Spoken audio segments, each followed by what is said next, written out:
അപകടത്തിൽ മസ്തിഷ്ക മരണം സംഭവിച്ച ഒരു കുഞ്ഞിൻ്റെ അവയവങ്ങൾ ദാനം ചെയ്ത വാർത്തകൾ നമ്മൾ കണ്ടുകൊണ്ടിരിക്കുകയാണ്.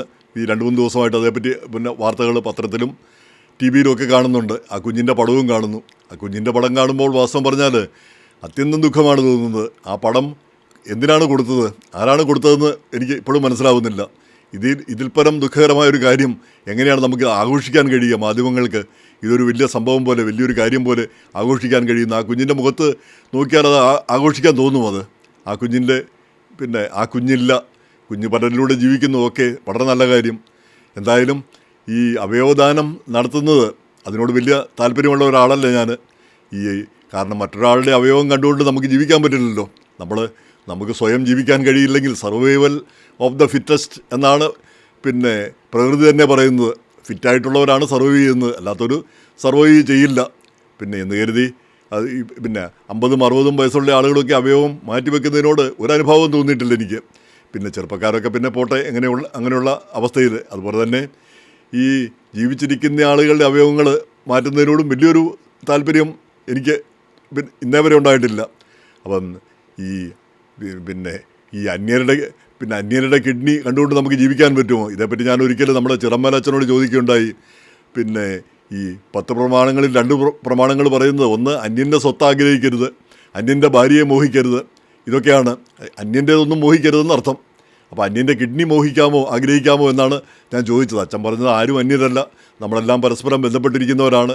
നമ്മൾ ഈ സഹായിക്കാനും ഇങ്ങനെയുള്ള കാര്യങ്ങളിൽ തുണയ്ക്കാനും ഇതൊക്കെയാണ് നമ്മൾ ചെയ്യേണ്ടതാണ് എന്നാണ് അച്ഛൻ പറഞ്ഞത്. എന്തായാലും അതെനിക്കത്ര ബോധ്യമായില്ലെങ്കിൽ കൂടി ഇങ്ങനെയുള്ള 1-2 സംഭവങ്ങൾ നമ്മൾ അമേരിക്കയിലും കണ്ടതാണ്. ഈ അവയവമാറ്റം നമ്മൾ അറിയാവുന്ന അന്ന് ആ പള്ളിയിൽ പിന്നെ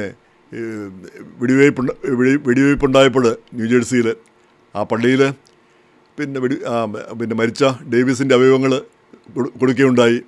അപ്പോൾ അതിൽ പലരും പിന്നെ അതിൻ്റെ 10ാം വാർഷികത്തിൽ പലരും പിന്നീട് ആ പള്ളിയിൽ വന്നു കയറിയുണ്ടായി. ആ 10ാം വാർഷികത്തിൽ അന്ന് 1ാം വാർഷികത്തിലും കണ്ടു, 10ാം വാർഷികത്തിലും കണ്ടു. അതിൽ ഹാർട്ട് കിട്ടിയ ആൾ 10ാം വാർഷികത്തിൽ വന്ന് ഒരു 57 വയസ്സുള്ള ആൾക്കാണ് ഹാർട്ട് കിട്ടിയത്. ആ 10 വർഷത്തിന് ശേഷം അയാൾ വളരെ ആരോഗ്യവാനായിട്ട് പിന്നെ കാണപ്പെട്ടു. കുറച്ചൊരു കൂനൊക്കെ ഉണ്ടായിരുന്നെങ്കിലും. നേരെ മറിച്ച് 21 വയസ്സുള്ളൊരു പയ്യനായിരുന്നു പിന്നെ ശ്വാസകോശം ലങ്സ് കിട്ടിയത്. അന്നവന് 1ാം വർഷം കണ്ടപ്പോഴത്തേക്ക് അവൻ എന്തൊരു സന്തോഷമായിരുന്നു. ഇപ്പോൾ എനിക്ക് ഓടുകയും ചാടുകയും ചെയ്യാം, പ്രശ്നങ്ങളൊന്നുമില്ലയെന്ന് വളരെ സന്തോഷം പ്രകടിപ്പിച്ചതാണ്. 10ാം വർഷം അവനെ പിന്നെ 10ാം വർഷത്തെ പക്ഷേ അവൻ അതിനു മുമ്പ് മരിച്ചുപോയി. അപ്പോൾ ഇങ്ങനെ ആഗ്രഹിക്കുന്നവരും ആഗ്രഹിക്കാത്തവരും ഒക്കെ ഇങ്ങനെ ഓരോ രീതിയിൽ അന്ത്യം കാണുന്നു. മറ്റൊന്ന് 2 സംഭവങ്ങളിലൂടെ കണ്ടത്, ന്യൂയോർക്കിൽ തന്നെ ഒരു ചെറുപ്പക്കാരന് അയാൾക്ക് ജോലിയിൽ പ്രൊമോഷൻ കിട്ടിയപ്പം പാർട്ടിയോ മറ്റോ നടത്തിയതാണ്. അപ്പം തൊണ്ടയിൽ എന്തോ ഭക്ഷണം കുടുങ്ങി, സ്റ്റേക്കോ എന്തോ കുടുങ്ങി. അപ്പോൾ ബാത്റൂമിലേക്ക് പോയപ്പോൾ ബാത്റൂമിൽ ചെന്ന് നമ്മളിപ്പോൾ മറ്റാരും ശ്രദ്ധിക്കുന്നില്ല. അവിടെ ശ്വാസം മുട്ടി പിന്നെ കിടന്നു മരിച്ചു. അപ്പം നേരെ മറിച്ച് ഇങ്ങനെയുള്ള കാര്യങ്ങളിൽ ആരോടെങ്കിലും ഒന്ന് പറഞ്ഞിരുന്നെങ്കിൽ ഒരുപക്ഷെ ശ്രദ്ധിക്കാമായിരുന്നു. അതിപ്പം നമ്മളാരും ആലോചിക്കുന്നില്ലല്ലോ. ഇങ്ങനെ എന്തെങ്കിലും വന്നു കഴിഞ്ഞാൽ ഉടനെ അത് നമ്മൾ ഒന്ന് ചുമച്ചാലോ അല്ലെ ബാത്റൂമിൽ ചെന്ന് കഴിഞ്ഞ് ഛർദ്ദിക്കുകയൊക്കെ ചെയ്ത് കഴിഞ്ഞാൽ അതങ്ങ് പോകുമെന്നാണ് നമ്മൾ വിചാരിക്കുന്നത്. എന്തായാലും അങ്ങനെ ഒരു സംഭവം. വേറൊന്ന് ഞാൻ ഓർക്കുന്നത് ഡാലസിലാണെന്നാണ് തോന്നുന്നത്.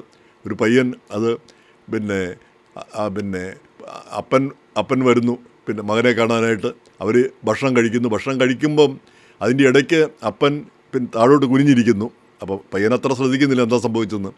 പിന്നീടാണ് മനസ്സിലാകുന്നത് എന്തോ ഭക്ഷണം തൊണ്ടയിൽ കുടുങ്ങിയിട്ടാണെന്ന്. പിന്നെ ആശുപത്രിയിൽ കൊണ്ടുപോയി വെൻറ്റിലേറ്ററായി.